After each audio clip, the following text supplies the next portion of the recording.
No Carson Beck. And Carson Beck's not going to play the rest of the season. We got to see, what does this backup bring? Is he good enough to be able to compete at this level? Is he as good as Carson Beck? Georgia has an insane run game, has a great run game and a great defense. But without a quarterback, it makes them vulnerable.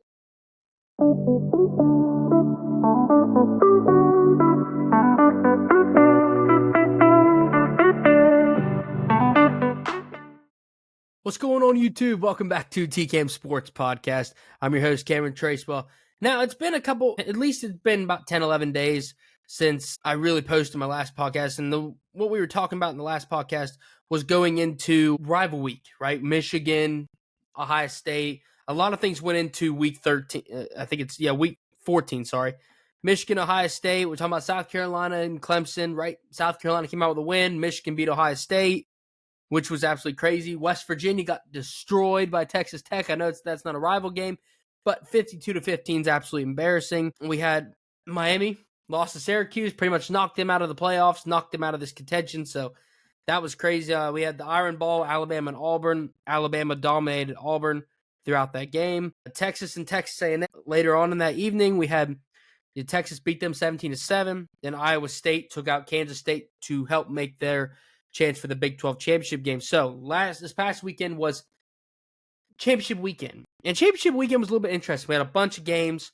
So to start out the day, we had Arizona State and Iowa State, and Arizona State dominated Iowa State. It wasn't even close. The game was never close. Arizona State is a real team. And yes, they're number 4 in the college football playoff, which we'll get to in a little bit. But Arizona State was better than a lot of people thought they were going to be. So I was impressed with how they beat Iowa State down in the Big 12 championship. Then we had the MAC championship. OU played Miami of Ohio. And I thought this game would have been a little bit more interesting. It wasn't. OU absolutely destroyed Miami of Ohio, 38-3. Good for them to win the MAC championship. Georgia played Texas. Carson Beck gets hurt at half.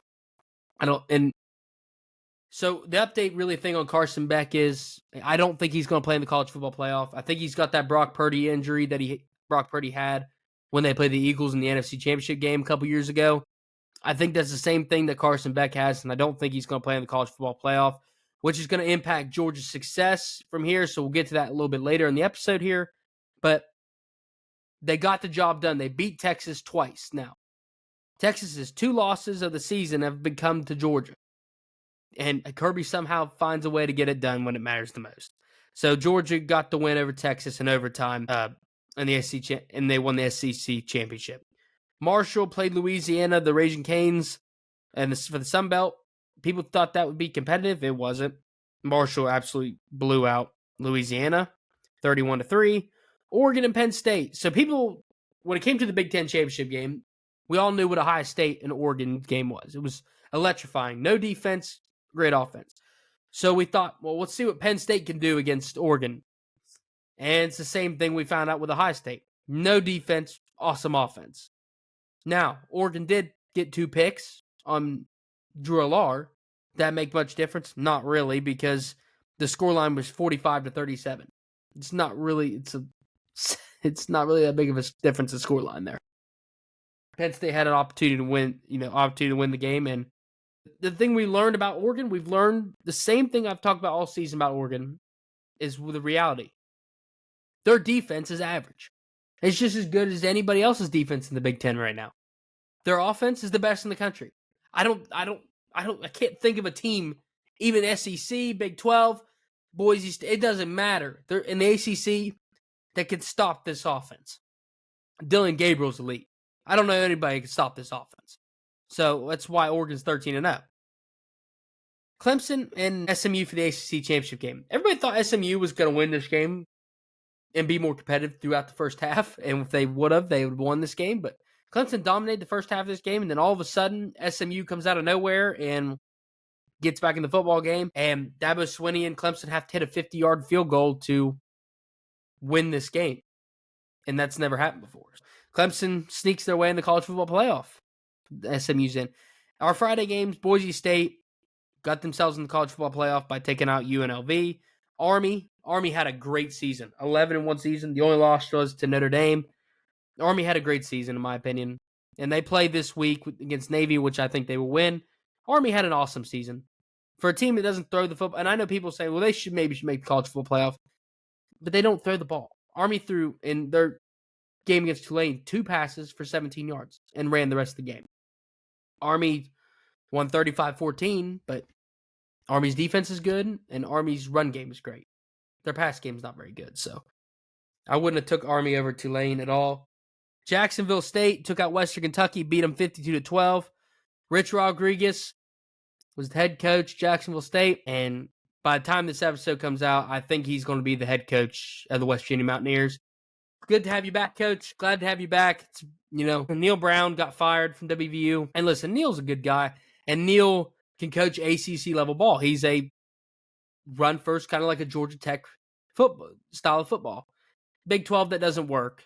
And it's been obvious. And for me, really, that I think about Neil Brown, he's a good dude. He represents our university very, very well, but his style of play doesn't work in the Big 12.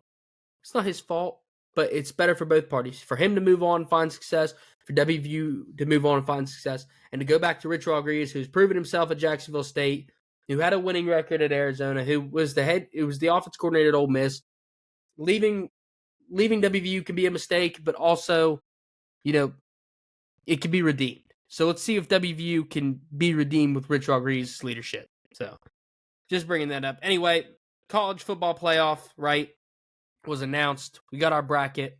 We got who we wanted to see. And for first round, think about it. I love the fact, to me personally, and this might be just me, first round and second round should be home games. I know first round is home game, but I think the second round should be too. I think Oregon, Georgia, Boise State, I think in Oregon and Arizona State should have a home game. I don't think they need to be bowl games. I don't think they need to be the Rose Bowl or the All-State Sugar. I think those should be for the Final Four, the last 2 teams, right? Let's get the bowl games out for those. But for the, it'd be cool to have the first 2 rounds. And I'm super happy that the first round is a home game. A home game in South Bend in December 20th where it's snowing. Indiana, Notre Dame, right? State rival game. Signetti, Freeman, right? It's going to be an awesome game. It's the first game of the college football playoff, December 20th, but it's awesome.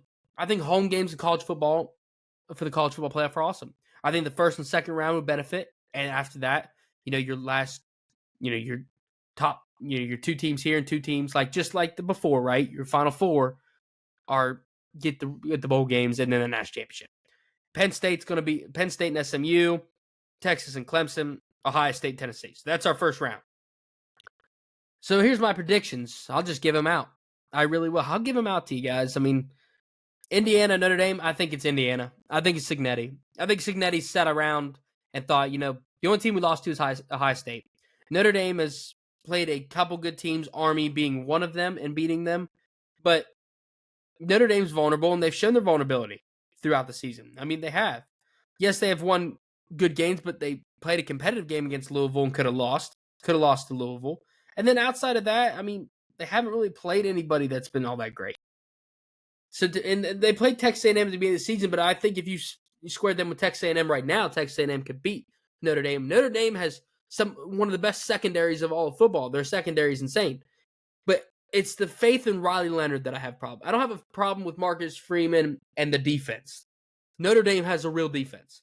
I have a problem with their offense and how that's going to generate with Riley Leonard. I don't believe in Riley Leonard. I didn't believe in him at Duke, and I don't believe in him now.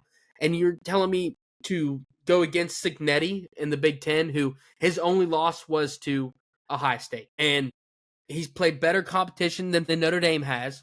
And so, to me, I would rather roll with Indiana, and I think Indiana, because it's a in-state game, that they could upset Notre Dame at home. I really think that could happen. Notre Dame is heavy favored. I still don't know why.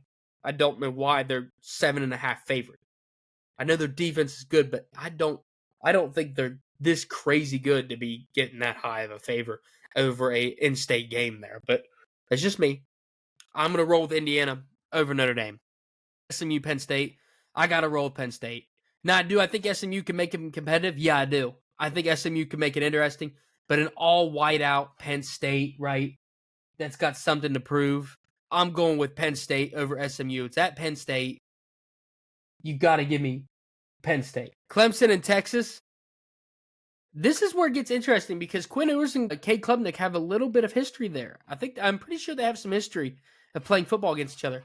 To me, I've got to roll. I know people wanted me to roll. I believe the SEC is so much better than the ACC. The SEC is the most dominant conference, right? In some way, I believe Dabo Swinney could turn the tide here.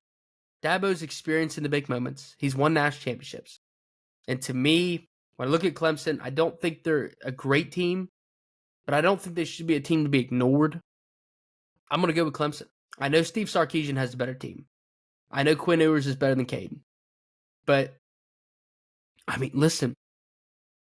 Against all the odds, Clemson was told they weren't going to beat SMU, and they did. I'm not saying it's going to be a high-scoring game. I think Clemson could win by maybe a field goal. But I think Clemson can win. I think they're good enough to win. So, give me Clemson over Texas. And then, I think the best game, this is the best game of the college football playoff first round, is Tennessee and Ohio State. Because Tennessee makes this interesting. Tennessee makes it, Ohio State's at home, so it's in Columbus. Ohio State has a lot to prove. Ohio State has a great offense, great defense. They spent $20 million on this roster to get it right. The Tennessee has a sneaky good defense people don't pay attention to. I don't understand the college football playoff of why they're giving on a base-to-base Saturday, don't ever give high spreads. And they are giving Ohio State a -7.5. Texas has a good Tennessee has a good offense. They're 10-2, and they have a solid defense. -7.5 seems really far-fetched for a team who lost to Michigan, who wasn't even ranked, and it was 6-5. I'm just saying, it's finishing season 7-5, and you lost 13-10.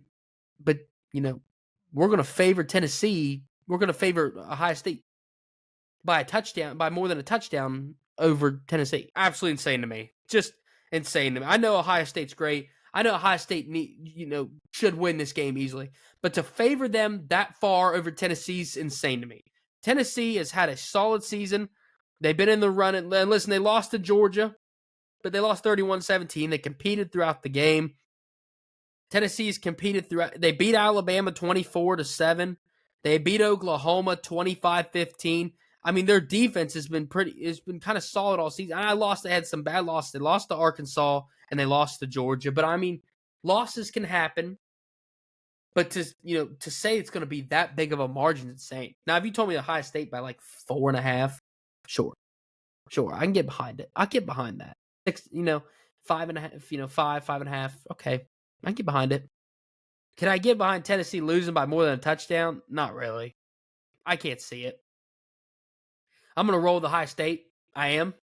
Because Ohio State and Ryan Day, I think they have to win. It's going to be hard to keep Ryan Day around if he's not in the top 4.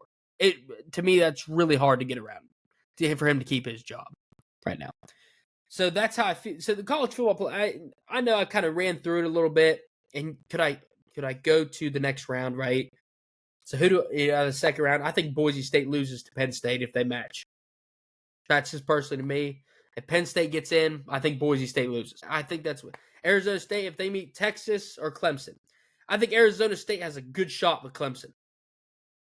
Texas, I think it gets a little difficult. But they can score a lot of points. So Arizona State could sneak their way in just because they can score a lot of points.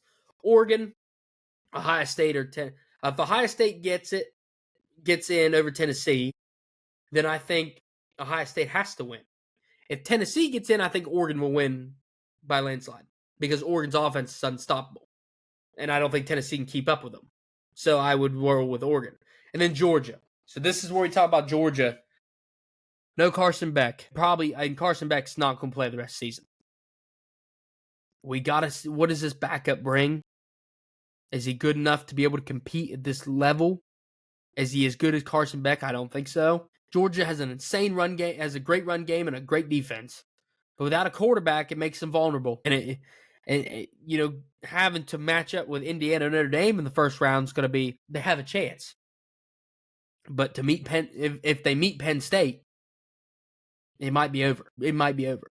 I mean, that's just my thought process over it. It might be over. Georgia would be my pick if Carson Beck was healthy to win the whole thing. I don't bet against Kirby Smart.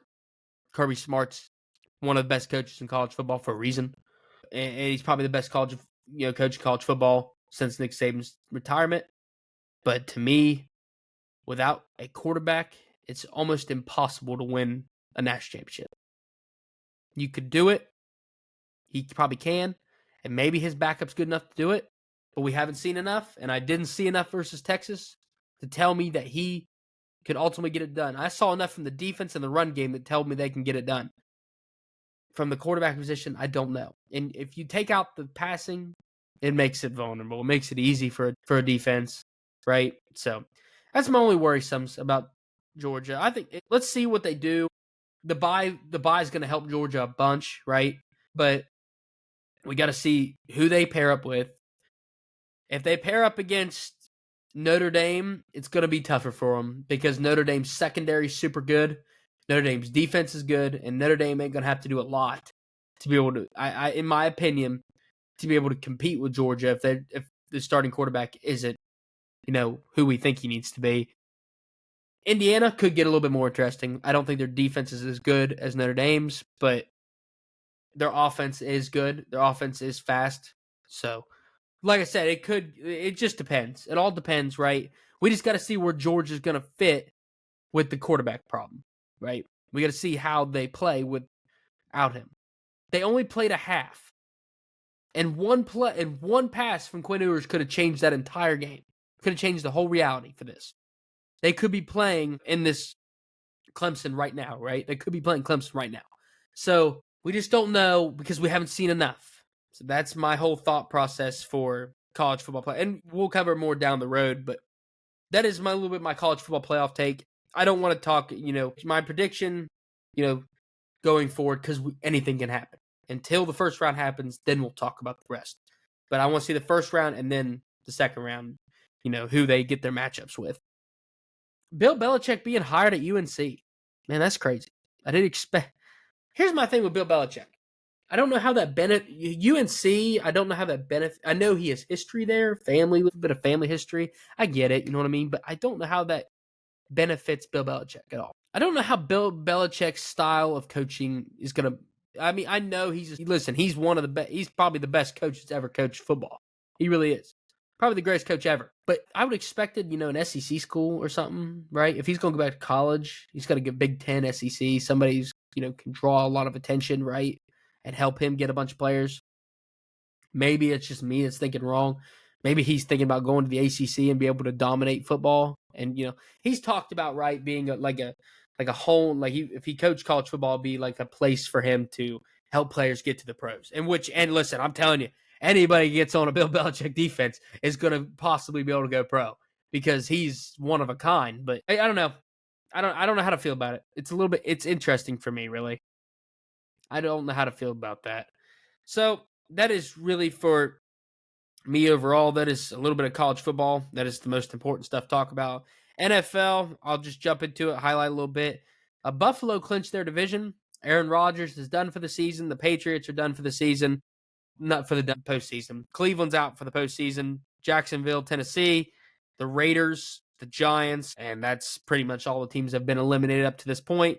The teams that have made the playoffs are the Philadelphia Eagles, the Kansas City Chiefs, the Buffalo Bills, and the Detroit Lions. Outside of that, everybody else is kind of still in contention. For my Pittsburgh Steelers, 10-3, got a tough couple weeks here. Got Philadelphia. It's going to be a tough week this week against, and listen, the Eagles are special. Then we got Baltimore, and then Christmas Day, we've got Kansas City Chiefs, and then Bengals. So we got 3 tough weeks here, and we need to at least capture a win or two. I think we can beat the Bengals at the end of the season, but we've got to be able to try to sneak some wins here in the next 3 weeks. Pittsburgh, if I'm not looking high hopes on beating the Eagles because I know how good the Eagles are, but if we did beat the Eagles, we would clinch the division this week, and we would take the AFC North. Houston, for the AFC South, Houston's going to get it. The Colts aren't good enough. Houston's definitively going to get it. Kansas City has clinched their spot. The Chargers and Broncos are going to be battling it out with Baltimore for another playoff position. And that is really what's going on in the AFC. Like, you could say Miami maybe could find their way in the mix. And you could say that, I don't know, Cincinnati, but it's tough. It'll be tough for Cincinnati to really get in there with the Chargers and the Broncos to make it headways. In the NFC, Dallas is done. They're done. They've been done. They're just done. Washington's going to find their way in the playoffs somehow. But really, when you look across the rest of the conference, the NFC North's going to find their way in, right? So I think the Commanders will find their way in. Tampa Bay, I think, will win the South. And the West, I know the Seahawks at the top, but I think the Rams could really make contention for it and possibly sneak they've already beaten the Seahawks once. And if the Rams finish winning out and beat the Seahawks, they could easily get their way into the playoffs. So, but if we're talking about wild card spots and that bunch, I think the Falcons to the Panthers are out. I don't think the Falcons can make it. I don't think anybody from the West is making it. I think only the divisional leader is going to make it. So I think Tampa Bay will make it. I think the Rams can make it, and the Commanders. And then it goes for the wild card, right? For the rest of it. Outside of the Commanders, we have the Minnesota Vikings and the Green Bay Packers. I think the Bears will be eliminated this week. I think the Minnesota Vikings and the Green Bay Packers. I think three teams out of the AFC North are going to be in the playoffs. That's insane. That's absolutely insane. The Lions, the Vikings, and the Packers. And the Packers, remember I started my beginning of the year, I thought the Packers would be in the Super Bowl. I still think they can. I still think the Packers probably should have beaten the Lions. Just Dan Campbell knows what he's doing. Their defense didn't show up. But the Packers, the Vikings, and the Lions have been, and the Eagles have been awesome in the NFC. The Commanders have slacked off a little bit, more than they've needed to, but those four teams have been awesome this year to watch. I think all four of them have been really fun to watch. In the AFC, we all know who, I've already talked about the AFC, but that's what's going on in the NFL right now. And every single week, by the way, I do NFL week pick'ems. So this week we'll be doing, I'm pretty sure it's week 15. Yeah, week 14, we did 8-4. The week 13, we were 16-16. We were unbeatable in Thanksgiving week. So that was awesome. That was awesome to have. I love that happened. But this week, we'll be doing week 15, and it'll be coming out Thursday before Thursday Night Football. Well, if this episode comes out by then. So I typically do week pick'ems before Thursday Night Football on TikTok, on Instagram, on YouTube. On the YouTube channel here, I post them every single week. So if you want to, see where games I'm picking and who I think's going to win that week, just hop on in. But we'll be doing that every single week until the playoffs get here, and then we'll do playoff pick'ems, which will be pretty fun. NBA is going through the cup right now. They're going through the NBA Cup. NHL's, rolling through season. MLS, LA Galaxy, finished the season. They win their 6th title all time. That's awesome. The Galaxy deserved it. They had a great season. You know what? I'm still mad because the New York Red Bulls got in there and they disappointed me pretty much. That team that's fake New Jersey, disappointed me. I thought NYCFC would have done a better job. That's just me because I'm an NYCFC fan, but that's just me. And then WWE is going crazy. Survivor Series was fun. I probably talked about that in the last episode. College basketball, WVU basketball has been awesome this season. College basketball, I kind of jump in later towards February and get into March Madness. And then MLB. The biggest news story I can give you is Juan Soto is signed with the Mets. $765 million for 15 years. Yankees offered him 16 years for $760. He wanted a suite. Jeter and Aaron Judge don't even get suites. They have to pay for him too. So he was mad that he didn't get to pay for him, and then something with the security thing with his family. Listen, to me, I think Juan Soto is a great player, but to me, for him to get more money than Shohei Ohtani, who can pitch and hit, that's crazy. That's just crazy to me. It's insane. He don't pitch, and he's getting more money than Shohei. That's wild. But I guess the Mets will be happy about it. They got him for the rest of his career, and they're probably afterward. He's probably got about another 10 years, and they're going to be paying for another 5. So we'll see what the Mets can do to pair him. And then Max Fried got signed with the Yankees. So a couple things have been going on. This episode is really just college football. Army Navy this week, right? Let's go Army. I'm not really in between, but I think Army's going to win. I don't really care who wins. I think it's a great game for college football, but to me, I think Army will beat Navy. Army's had the most success of the season, but Navy could surprise. They are 8-3. They could make shockwaves.